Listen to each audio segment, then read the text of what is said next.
Hey, what's going on, guys? I'm Dr. Boyce Watkins from Your Black World and the Black Business School. I was asked a question recently, and I thought it would be worth an analysis just for people who are trying to understand the game of politics a little bit better. I'm not a political expert in the sense of that being my main number one area, but I do know a few things. I'm a 48-year-old college professor, so I observe and read and take things in. And also, I am an expert on economics. And what I have found is that most things that you see happening around you, most political activity that you see usually has an economic foundation. There's a financial reason.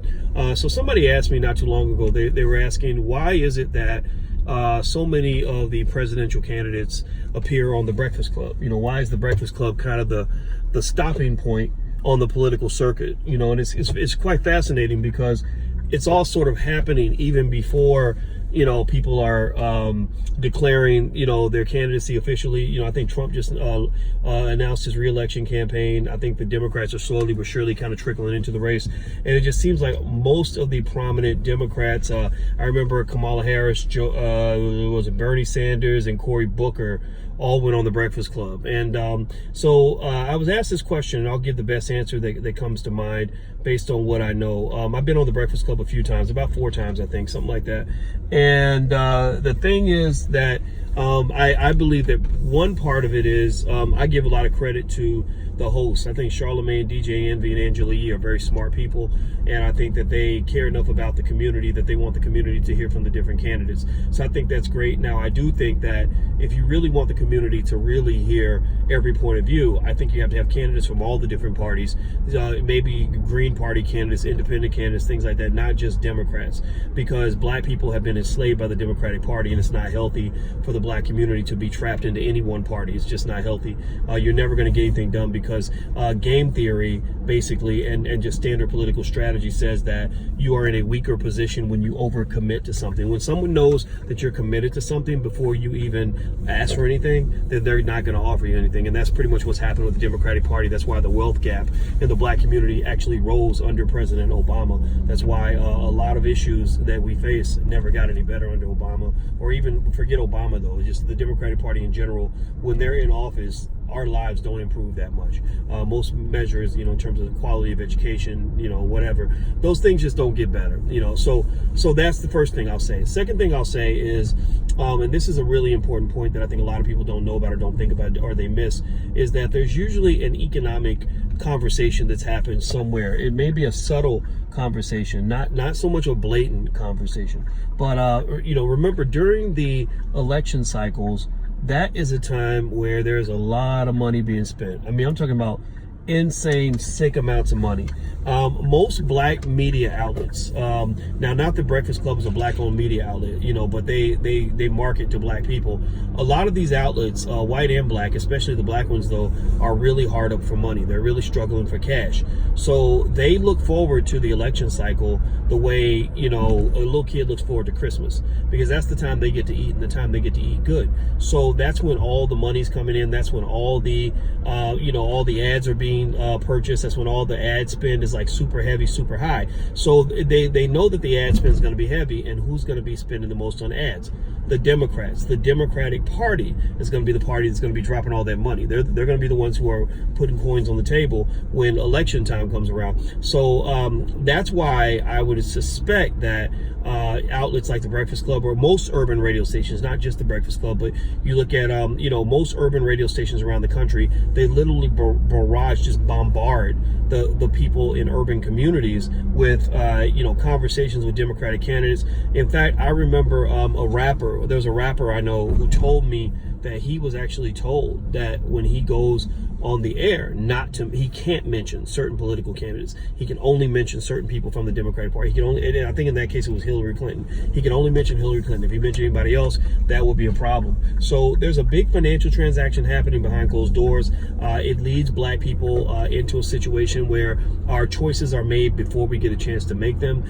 This is yet another reason why understanding economics is so important for our community, because if we control our economics, we get to control our own choices.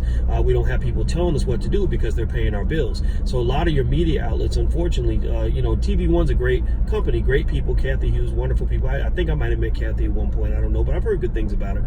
But the thing is, they need money. They're struggling financially, and when you're broke, you're easily enslaved. A broke person is easily controlled. Think about a poor, that's why when pimps are looking for little girls to pick up and put them on the corner, they're not looking for women with high self-esteem, with plenty of money in their pocket and plenty of education. They're looking for the uneducated person with low self-esteem who's broke and hungry and cold. And that's the person that they know they can control the most. So black people are broke, hungry, and cold, and that's why they think they can control us. So if we grow our economic intelligence in this generation, then you will see black people gaining the ability to define and reshape our economic destiny. So one of the things I want you to do is I want you to understand, like when you ask me about reparations, I'm not real interested in the reparations conversations because it's repafakins. That's what it is. It's fake-orations. It's what it ain't reparations. It's repafakins. How about that? We call it repafake-orations. Whatever you want to call it. It ain't real. It's fake. It's all a circus. It's not going to amount to anything. They're not even bringing real experts to the table like Dr. Claude Anderson. It's not going to do a damn thing to improve the lives of black people. And so instead of reparations, I want real parations. Real parations means that that you're talking about something that's going to lead to a true transformative shift in the way black people live, and a transformation that will lead to black people saying, okay, our lives are better in this generation than they were in the previous generation. And that's going to take hard work. It's going to take hard work. Ain't no Jesus switch that you can hit where you can snap your fingers like Thanos in the Avengers and have it all just go away and get better. It's going to take some work. So one recommendation I have for you as black people is do what rich people do. You want to be like rich people? Act like rich people. One thing rich people do is they invest in the stock market. I'm a finance PhD. I've been teaching finance to college students for 25 years.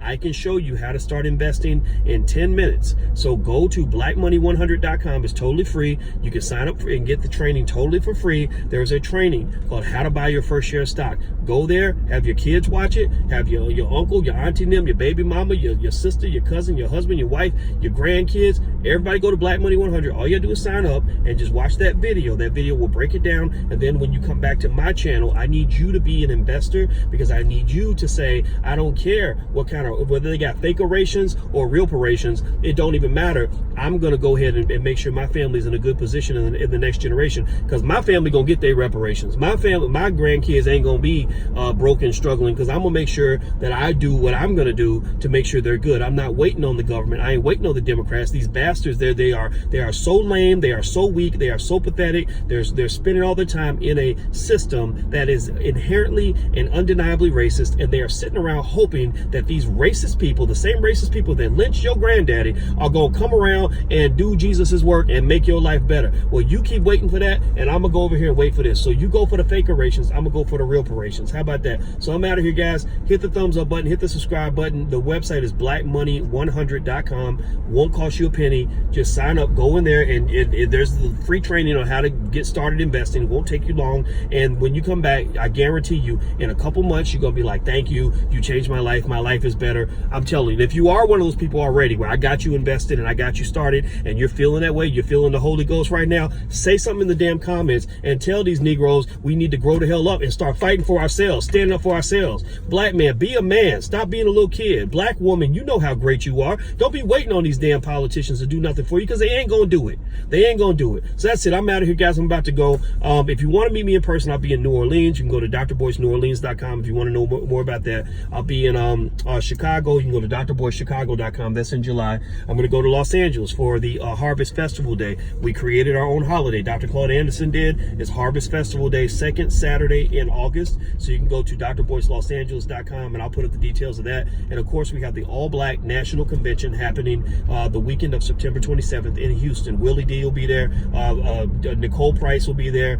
Vicky Dillon will be there. A lot of brilliant black people will be there. And we're going to have the real conversations that black people need to have. So you can learn about that by going to allblacknationalconvention.com. That's allblacknationalconvention.com. I know I gave you a lot, but if it's too much, just rewind the video, play it slow, write the URLs down, and go check it out because we're here to just give you the real parations. We're not here to talk about fake orations. So I'll see you guys soon. Take care. Have a good day. Be good. Peace.